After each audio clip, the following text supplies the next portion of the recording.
Hello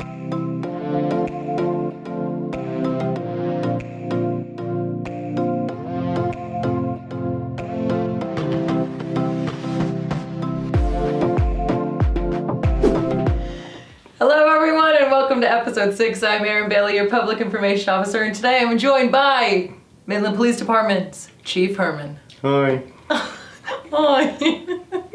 We're going to start off like we start every podcast. I want you to tell us a little bit about yourself.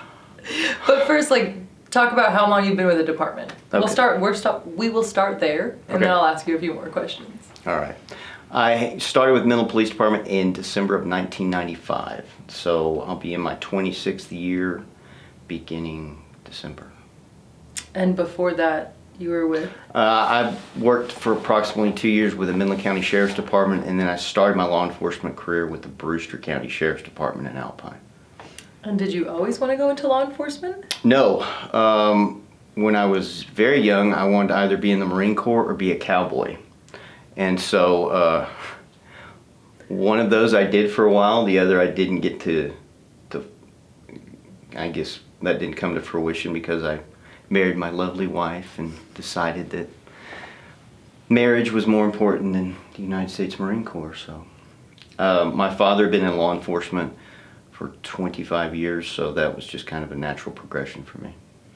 And I feel like with you being a cowboy, you have to elaborate a little bit more on that.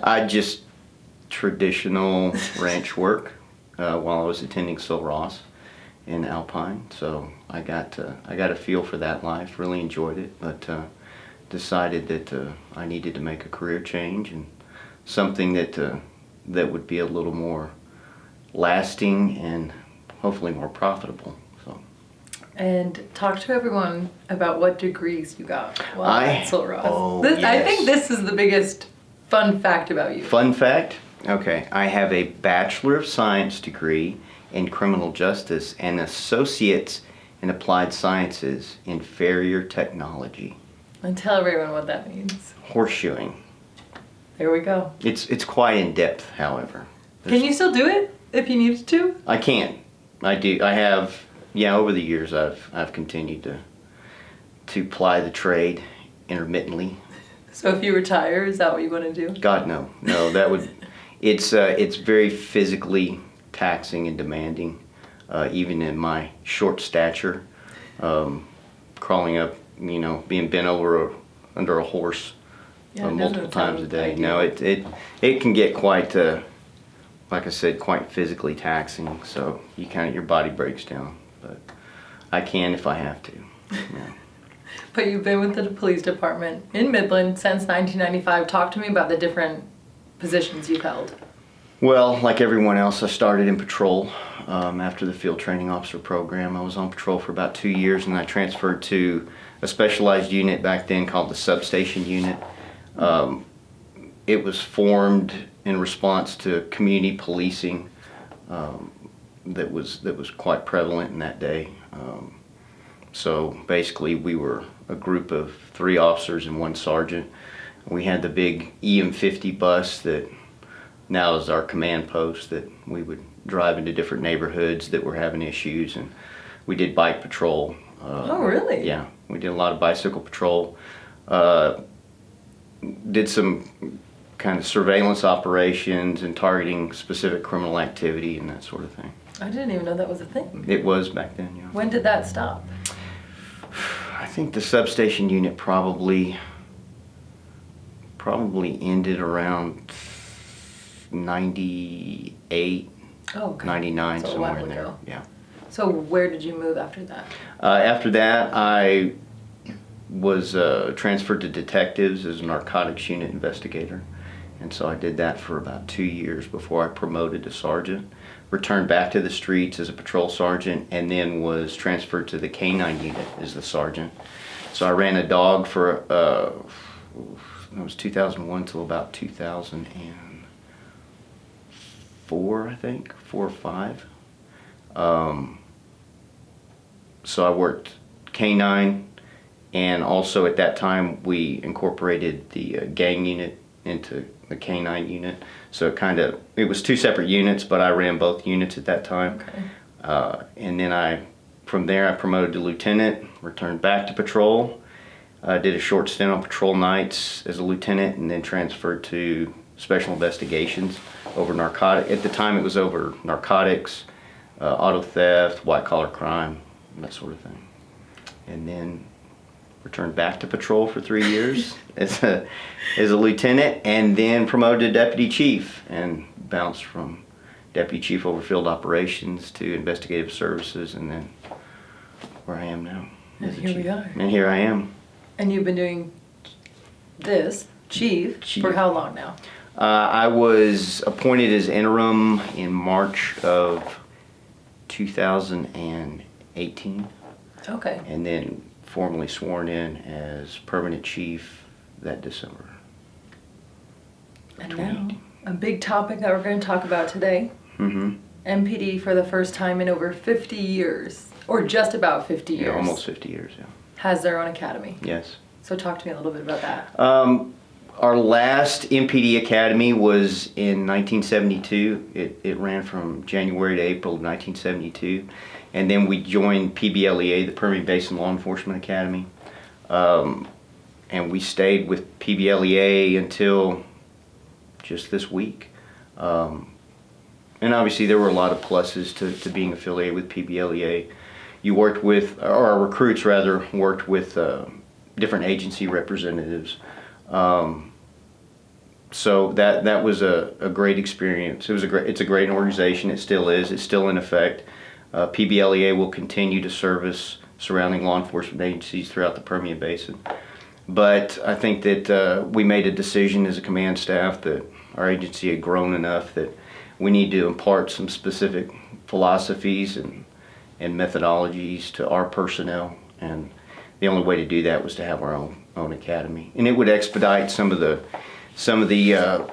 learning requirements that we demanded of our personnel, and it didn't take time away from other agency representatives that probably wouldn't appreciate our spin on things. So, and it allowed us it will allow us to develop our personnel more rapidly in those certain areas that are unique to our policing.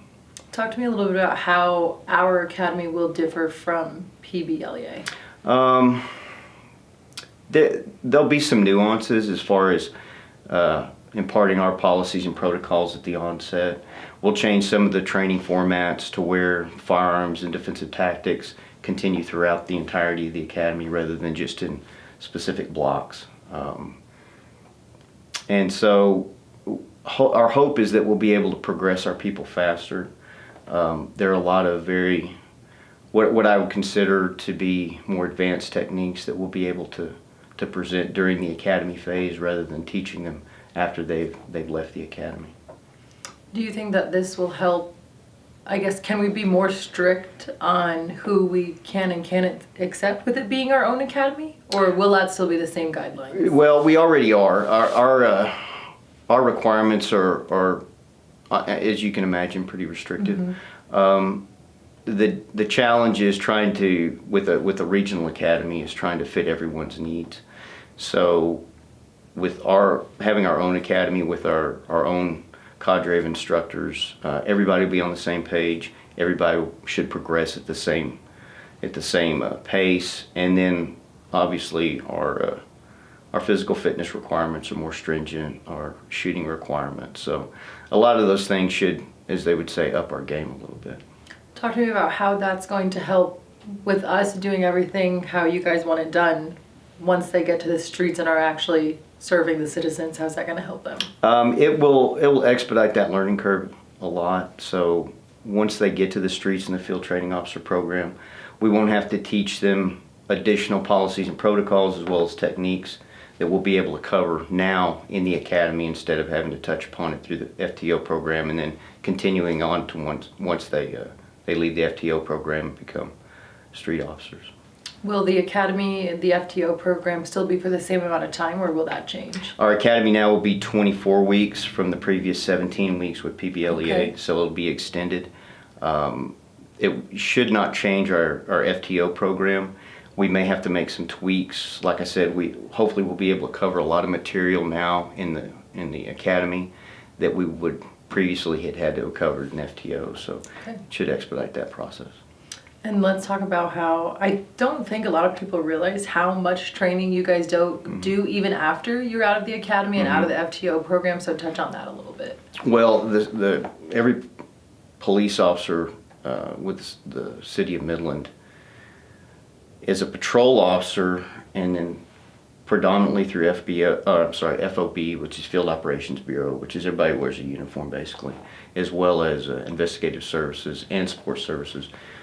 We generally are participating in 2 10-hour training days a month, meaning that so every officer, sergeant, lieutenant receives 20 hours of standard training at the squad level. So say a patrol squad every other Thursday will train for 10 hours on the gamut, whether it be firearms, defensive tactics, close quarter battle techniques, building clearing, canine operations, whatever needs to be touched upon or improved upon, or new techniques that are implemented.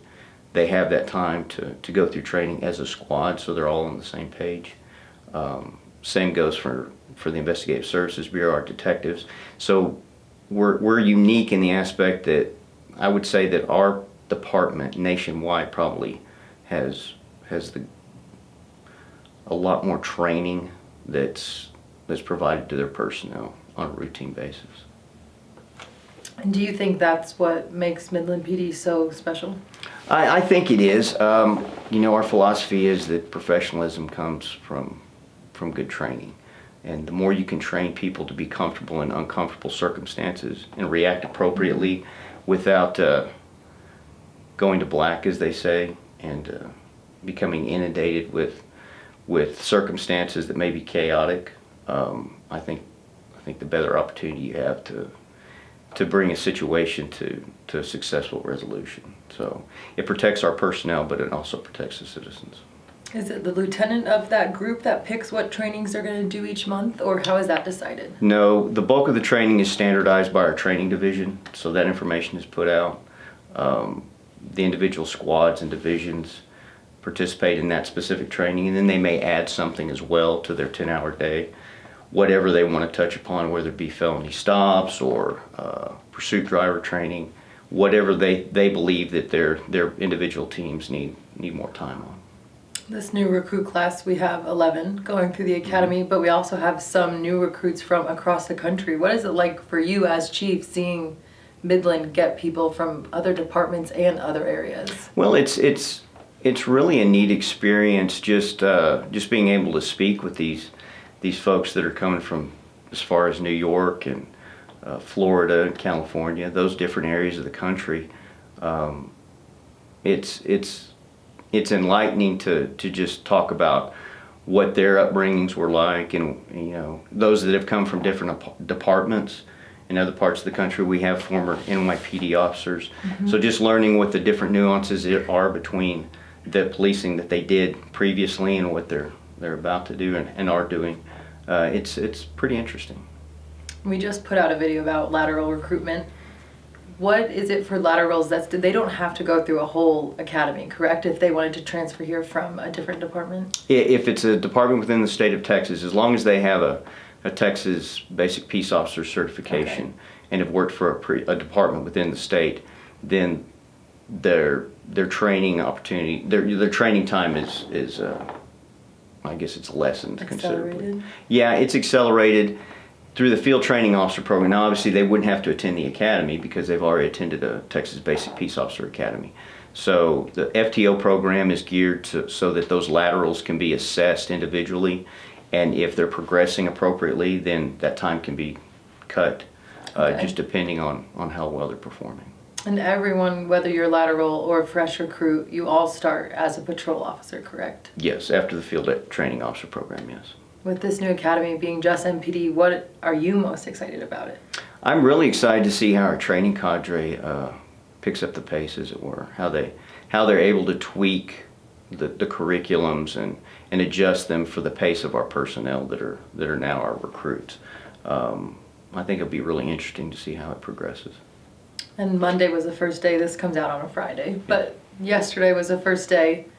you went and talked to them. What's your message to the new recruits when you get them for the first time? Keep your head down, do your job, learn all you can, follow instructions, and just soak up the information that's being provided to you. Do your best. Because it's a lot. It's a whole lot. It's a whole lot, yes. Yeah. That's obviously a big thing for the department, but are there any other things that you're very excited about right now or looking forward to?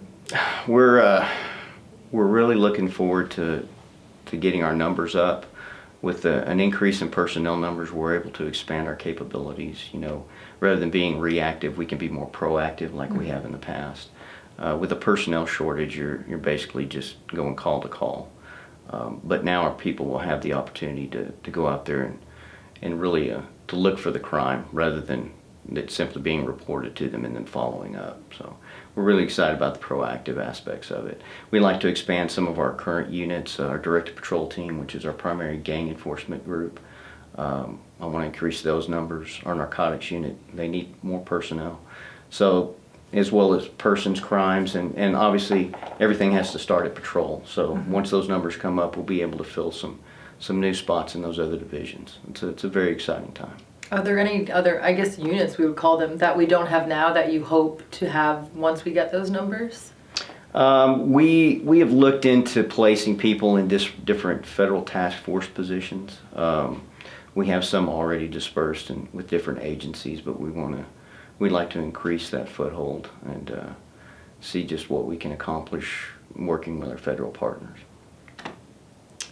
Are there questions you get a lot from citizens that you want them to know? Or how could they help MPD, I guess? Like, what are different things that they could do to make? Well, obviously the reporting of crime is a big part of it. As you're aware, and I hope most of the citizens are, we have an online reporting system now. So that frees up a lot of time for our patrol officers to actually conduct proactive enforcement activity on those crimes that are being reported that aren't obviously of an immediate need to be addressed. Really, it's just if everyone would remember that stoplights require that you stop, so do stop signs. The speed is not a suggestion. Speed limits are actually a requirement. That would be very beneficial. A lot of the questions I get from citizens is why there's not more traffic enforcement. There actually is considerable amount of traffic enforcement. Our traffic unit is, as you can imagine, taxed with the number of citizens that we now have living in Midland. That increases the number of vehicles on the roadway. So our traffic division is inundated with their calls for service, which are responding to accidents, but as well trying to curb some of those accidents by conducting speed enforcement operations and red light directed operations. So they're moving around the city. I realize a lot of people believe that their area is unique to these violators, but that's not the case. I'm afraid there's violations occurring throughout the city. So we get to each reported area as quickly as we can and for as long as we can, but there's just a lot going on. One thing we were dealing with that I'm sure probably will never fully go away, but lock it or lose it. That's a big thing. Stolen guns. Do you want to touch on that? Huge. Yeah. We had a little spate there where we decreased those numbers considerably. We had over 200 weapons stolen from vehicles last year, as you know. We really like to decrease that number because those weapons that are taken from people's unlocked vehicles are used in pretty egregious crimes, ranging from aggravated robbery and aggravated assault to murder. So I really would like to encourage people to please take your weapons out of your vehicles at night and lock your vehicles. It's surprising how many vehicles are left unlocked each night, and whether it be by accident or neglect, we just ask that everyone be vigilant and secure their vehicles, and definitely take your weapons inside. Yeah, and a lot of people say, well, my neighborhood's so quiet, it would never happen here. But like you said, they really are moving all throughout the city, and it could happen to anyone. Yes, it can, and it does. Do you have anything else you want to add for this part before we get into the fun facts? No, I don't think so. Are you ready for these? Okay, let's go. The first one, your favorite movie? Ooh, what genre? Any. Oh, that's hard. What's your favorite genre? Well, I'm old, so I'm particularly fond of westerns. Okay, so what's your favorite western? Conager. I don't know. You've probably never heard of Never heard that. of Sam it. Elliott, he's a classic thespian. Of course, I mean, you gotta love the traditionals like Lonesome Dove. I mean, that's a classic. Why are you laughing? Because I've never heard of that one. You've never seen Lonesome Dove? We've been through this before. You know I'm not a movie person. All right, well, we could just move Do I need to on. add that to my list? Yeah, I think you should. Okay. I really think you should. Your favorite place to eat in Midland? Ooh. I ate at Carambas a lot. But, what? You never heard of Carambas? No, Carambas? Carambas. Oh, I was like, that's so funny. You and No. Chief Lou and I both chose chain restaurants. No, I've never heard of Carambas. Yeah, Carambas. And, but there's other, I mean, what else? There's a lot of places. I like Luigi's. Okay. There's so many good places to eat. Where's- Murray's. Murray's is Murray's awesome. is a good one. Yeah. Yeah. There's really great places to eat here. I mean, That's enough. yeah, is that enough? Yeah, Okay. that's enough. Your favorite color? Something subdued. Black. Gray. Gray, usually. I'm pretty fond of gray. It goes with everything. I mean, just looking at colors or like donning them or having a vehicle painted. However you prefer. I like very dark blue. We call that And- navy. Navy, okay. I like dark green. Okay. Okay. So nothing bright. Okay. So we're not going to get you a neon pink anytime soon. Oh, you can, but I won't be wearing it. I can assure you. You're not going to wear a shirt that says real men wear pink? No, I will not. I don't care if real men do wear pink. If you could have one superpower, what would you choose? Be able to make money? No.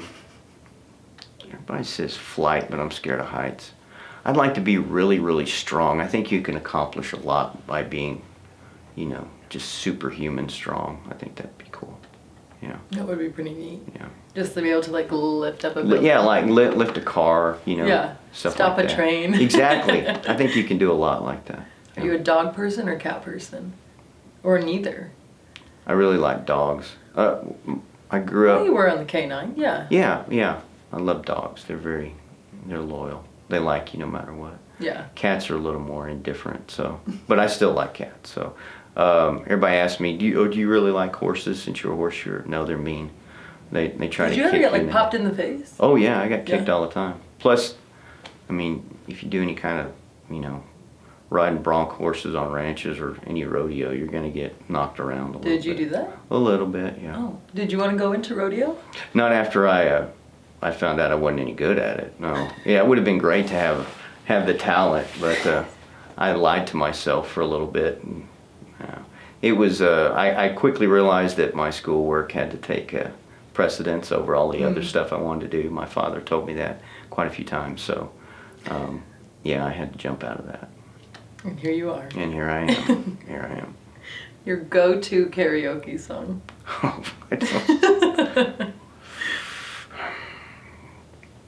I don't know. I don't know if you call it. Is it Midnight Train?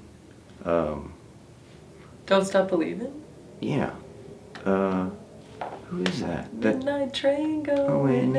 in. Yeah. I don't know what it's actually It's called. Steve Perry. Is it Journey? Journey. Yes. But Journey. what's the song called? Oh, okay, I was right. Don't Stop Believing. You're right. Don't Stop Believing. See, that's how good. But I also like Sammy Hagar's Van Halen and Higher. Isn't it Higher with the Jets? Yeah, that's it. That's pretty cool too. Okay. Yeah. Your favorite TV show? Old, new, whatever you want. I really liked the series Taboo on FX. That was really cool. Are you much of a TV person? No, I mean, yeah, I'll veg in front of the TV when I have a moment, but we just got done watching Yellowstone. That was pretty Oh, cool. okay. That was pretty interesting, yeah. I feel like that'd be right up your alley. Yeah, and I enjoyed Letterkenny a lot. Letterkenny was cool. Yeah, you freaks. Yeah. Your favorite sports team? I don't really get I into. was like, you're not a big sports guy. I'm not a professional College? sports guy. No, not really. We'll say the Midland College Chaparrals. Oh, sure. The Chaparrals. I like watching rugby, actually. Oh, wow. Yeah, I think. Did you ever play? Oh, no. I feel like you could have been good at that. Yeah, because I'm short. I could run between people's legs. Well, you're strong, too. Mm. Well, with your super strength. Well, yeah, that's my superhero power, sure. Your favorite type of music? Well, it depends on what I'm doing. Okay, for working out. Okay, so Nordic war songs has been kind of on my playlist for a while. Can you give us a little... I can't. a little preview? I don't understand the language, so just heavy drums and a lot of yelling, yeah. No, I like a lot of old rock stuff, like Van Halen, Sammy Hagar, Van Halen. So if you were going on a road trip, are you listening to old rock or... I don't listen to music when I travel. You drive in silence? Yes, I talk to myself a lot. Okay. And I answer myself a lot, so it works out well. Seth, how are we doing today? Doing great. Doing good. No, why'd you take that turn? I don't know. It's that kind of thing. I argue with myself a lot. Yeah. What if your wife's driving with you? She just puts her earphones on. She listens to her own Yeah, music. she listens to her own music. She's like, ugh. Ooh, here he goes. Woo. Yeah. Our last one for the fun facts. Okay. If you could have one meal for the rest of your life, what would it be?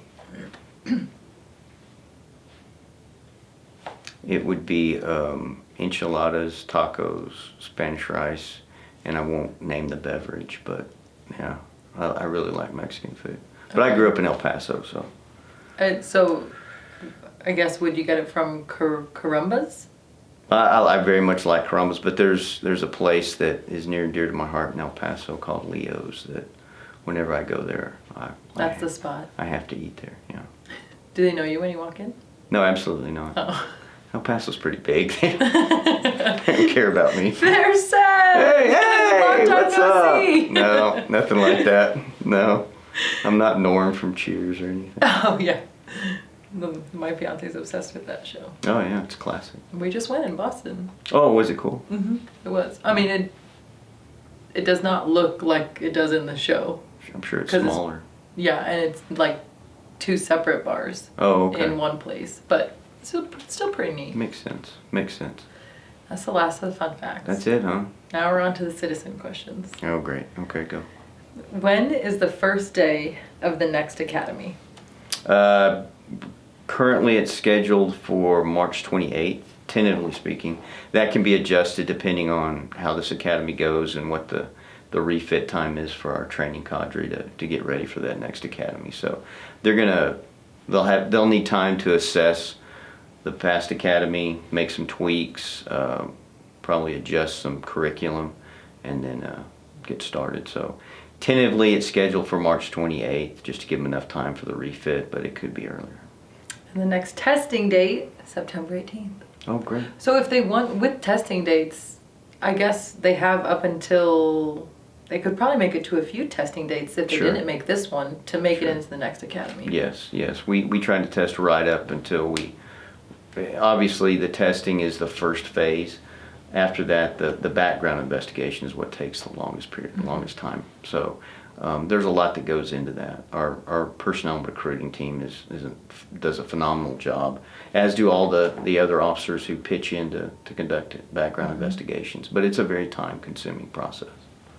And talk to me about what those steps are. Well, obviously the testing phase begins with the, I won't call it, well, what we call it's a run, jump, and puke, but the physical assessment, Yeah. which is the 1.5 mile run, max push-ups in a minute, max sit-ups in a minute. If they successfully make it through that phase, then they immediately go on to the written test. Those that make it through the written test are scheduled for interviews, then background investigations. There's drug screening, obviously. There's psychological, and then polygraph, and then finally is the chief's meeting. So Is that a one-on-one interview with you? yes, it is. I bet some people are terrified to walk in. I wouldn't think they would be. I think I'm a pretty accommodating person. I'm not very Oh, intimidating. we get to see that side of you. But some people, I I feel like you could be intimidated. No, I don't think so. I think they walk and go, oh, I thought you'd be taller. Yeah, I don't think they're intimidated. The next question is MPD still shorthanded? And what would you say to encourage more people to apply? Yes, we are shorthanded. We're about 20 people down right now, and obviously we're not counting those who have entered into the academy and are in the field training officer program, because they're really not considered full-fledged officers until they complete both those programs. To encourage people, I would say that they need to understand that policing is a calling. Being a public servant is more than a 9-to-5 Monday through Friday job. It takes a lot of sacrifice and a tremendous amount of dedication. But we are very much encouraging those who have always wanted to serve their communities, and to do something beyond a paycheck to apply with us. We, as Jimmy Young, our recruiting sergeant, says, we only want the best of the best. So I think he took that tagline from Men in Black, to be honest with you. But if we need anyone to encourage someone to apply, it's Jimmy. Jimmy Young can, yes, yeah, can definitely encourage people. Yeah. What is the hardest part of your job as Midland's police chief?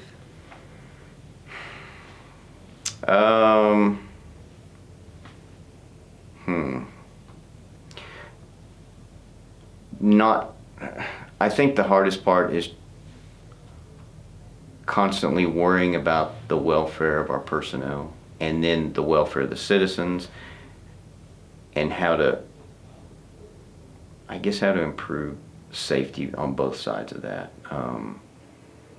We're always looking for new ways and innovative techniques to improve upon our policing capabilities. But in the end, there isn't anything new, and it's all been done. The only advances we have are in technology, really. The methodologies are always going to be the same. It's dedicated police officers on the streets protecting citizens. So the struggle is laying awake at night trying to figure out how to make everybody safe. Yeah. I'm going to flip that for you. What's your most enjoyable part about it? Working with the men and women of the department. And I've got, this job has provided me with the opportunity to meet people that I never would have met before. In this capacity, as you can imagine, there's a lot of people in our community that I wouldn't have had any interaction with had I not been the police chief. So that's been a real eye-opener. It's been a pleasant surprise. With our recruiting efforts, we talk a lot about how working in Midland, you work with community support. What is that like for you as chief, being in a community that has so much support for the police department? I can't tell you how much of an advantage it is just to know that the vast majority of our citizens support our endeavors. Seeing these agencies throughout the country that are dealing with far more, aggravated issues than we are, and lack a lot of the community support. And I think a lot of times these other areas, maybe the most vocal opponents of the police, are not the majority, but they are extremely vocal, and that puts a tremendous amount of stress on police officers to go out and to protect those citizens and continue to do their job, although they're under such very intense scrutiny. So we've been very, very fortunate to live and to work in an area that's so pro, I want to say pro law enforcement, but I think it's more pro community. I think everybody wants to look out for one another, but I think they very much want people to be held accountable for their actions, and it's been a tremendous, like I said, opportunity for us, and it's a huge plus just to live and work here. Our last citizen question. This is one that I was not going to give you beforehand because I won. Let me stretch. Your genuine response. Are you ready? Go. How do you find time being the chief and Hawkeye in the Avengers? Well, number one, people need to understand that putting on that leather suit is not easy. I have a team that helps me get into it, because as I get older, I put on a little weight, so every year it gets hard to get into the suit. And I got to be honest with you, the hardest part is practicing the archery. Mm-hmm. You know, I've got this tennis elbow, not from playing tennis, but so really drawing the string back gets more difficult.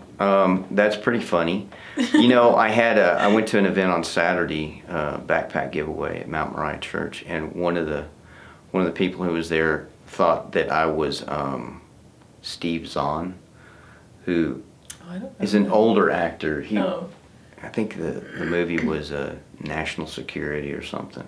So they thought that I was him. So apparently I either look like a lot of people or they look like me. I think they look like me because I'm older. So I'm going to take top billing on that. Yeah. Yeah. Jeremy Renner is definitely compared to you on a daily basis, I imagine. I imagine Jeremy Renner doesn't compare himself to me. So that is who plays Hawkeye, though, yes? Yeah. Yeah. From what I understand, yeah. Have you ever seen any of the Avengers Oh, yeah, movies? I've seen them all. Oh, okay. Oh, heck yeah. At least you can relate. Yeah, sure. Whatever. I've never seen them. So actually, no, I've seen one. And I fell asleep at the theaters. What's wrong with you? You're in media. Shouldn't you be involved in some kind of, movie watching or... Not that kind of movie. Well, it's all kind of media, isn't it? That's Kevin. Kevin, have you Shout seen out to that? Kevin. Have you seen all the Avengers? Not all of them. What? Majority. Why would you not? Like 80%. God. There's a lot of them. No. Are there like 7? I don't know. I don't count. You don't count. They're all very enjoyable. Yeah. That's all I got for you. That's it? That's it. Is there anything else that you're dying to get off your chest and tell the citizens of Midland? No, but when I go home tonight, I'll be laying there going, oh, man, I should have said that. That would have been cool. No. Just understand that the men and women of this department have dedicated themselves to serving these citizens. And I realize, intermittently I get complaints. Oh, so-and-so didn't do this or they did do that. Our personnel, I am truly convinced, are the most professional law enforcement representatives that exist currently in this country. And I'm very proud of everything they do, everything they accomplish, the sacrifices they make. But I do want everybody to understand they are human beings. And so they're not robots and they're not programmed. They're people who have lives, and so just understand that. I think we should also mention how, I've only worked with you guys as working with police departments, but how we hold our people accountable. Where if they don't do what they're supposed to do, then we do fire people. Yeah, we do. We do. So that's not unheard of for here. No, it's definitely not. I think that by far we hold our people accountable much more than anyone else could. I think our internal controls are probably unmatched. And obviously that's not the best part of my job by any means. It's probably one of the worst parts of my job, but unfortunately it has to be done. And in order to make sure that you have a top-notch agency, you have to spend an inordinate amount of time focusing on the bad side. So just part of the job. If citizens do ever have any questions or they're just curious about something with the police department, who can they call? Well, it depends. If we're talking about recruiting, obviously how to become a police officer with the city of Midland, it's with Sergeant Jimmy Young. If it's a complaint against an officer, then it would be our IA division. But if they just want to know some fun facts, there's always the internet, and our PIO does a great job. So, her staff. I don't want to leave out her staff. So, the behind the cameras folks. We couldn't do it without them. You couldn't. You really couldn't. You really couldn't. But, yeah. But obviously for general information, I would suggest our community relations division does a great job. Sergeant Chandler and Officer Kerrigan. We hope to expand that unit obviously in the very near future. So. Chief Herman, thanks for chatting with us. Miss Bailey, thank you for having me.